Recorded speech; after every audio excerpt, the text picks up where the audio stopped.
നമസ്കാരം. ഇന്ന് നിങ്ങളുമായി പങ്കുവെക്കുന്നത് ഒരു ബീർബൽ കഥയാണ്.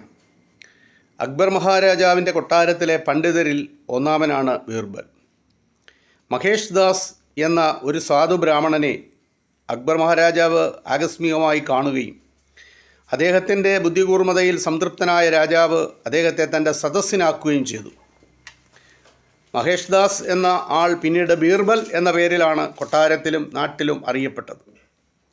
ബീർബൽ ഒരു നല്ല ഭരണാധികാരിയാണ്, മികച്ച പടയാളിയാണ്, പഴുതൊറ്റ ന്യായാധിപനാണ്, സഹൃദയനായ കവിയാണ്.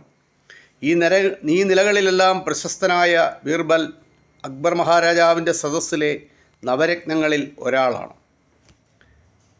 ധാരാളം കവിതകൾ എഴുതിയിട്ടുള്ള വ്യക്തി കൂടിയാണ് ബീർബൽ.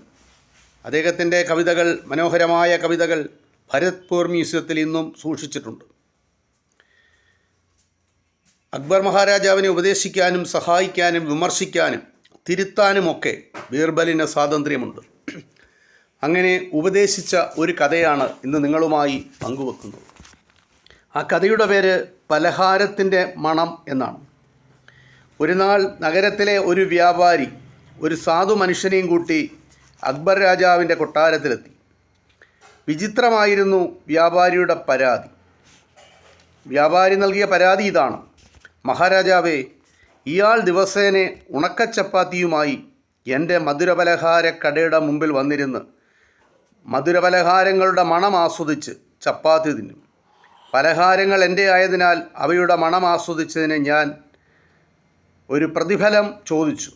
പക്ഷേ ഇയാൾ എനിക്കത് തന്നില്ല. അങ്ങ് ഇതിനൊരു പരിഹാരം കാണണം. അക്ബർ രാജാവ് ഈ പ്രശ്നം ബീർബലിന് വിട്ടു. അത്യാഗ്രഹിയായ വ്യാപാരിയെ ഒരു പാഠം പഠിപ്പിക്കണമെന്ന് അദ്ദേഹം തീരുമാനിച്ചു.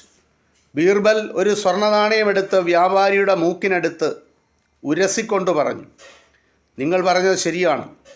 നിങ്ങളുടെ പലഹാരത്തിൻ്റെ മണം ആസ്വദിച്ചാൽ തീർച്ചയായും നിങ്ങൾക്ക് പ്രതിഫലത്തിന് അവകാശമുണ്ട്. പലഹാരത്തിൻ്റെ മണത്തിന് പ്രതിഫലമായി ഇതാ സ്വർണ്ണ നാണയത്തിൻ്റെ മണം എന്നു പറഞ്ഞാണ് ആ സ്വർണ്ണ നാണയം വ്യാപാരിയുടെ മൂക്കിനടുത്ത് ഉരസിക്കൊണ്ട് ബീർബൽ ഈ മറുപടി നൽകിയത്. ഇനി നിങ്ങൾക്ക് പോകാം. ഉടനെ വ്യാപാരി ഇളിഭ്യനായി മടങ്ങേണ്ടി വന്നു. ബീർബൽ ആ സ്വർണ്ണ നാണയം ആ സാധു മനുഷ്യന് നൽകിയിട്ട് പറഞ്ഞു: താങ്കൾ ഇനി പലഹാരത്തിൻ്റെ മണം പിടിച്ചു നിൽക്കേണ്ട. ഇതുകൊണ്ട് വയറ് നിറയെ പലഹാരം വാങ്ങി കഴിച്ചുകൊള്ളൂ. അങ്ങനെ ആ സാധു മനുഷ്യൻ ആ സ്വർണ്ണ നാണയവും വാങ്ങി അയാളുടെ വീട്ടിലേക്ക് പോയി. ബീർബലിൻ്റെ ബുദ്ധിശക്തിയെ അക്ബർ രാജാവും കൊട്ടാരത്തിലെ സദസ്യരും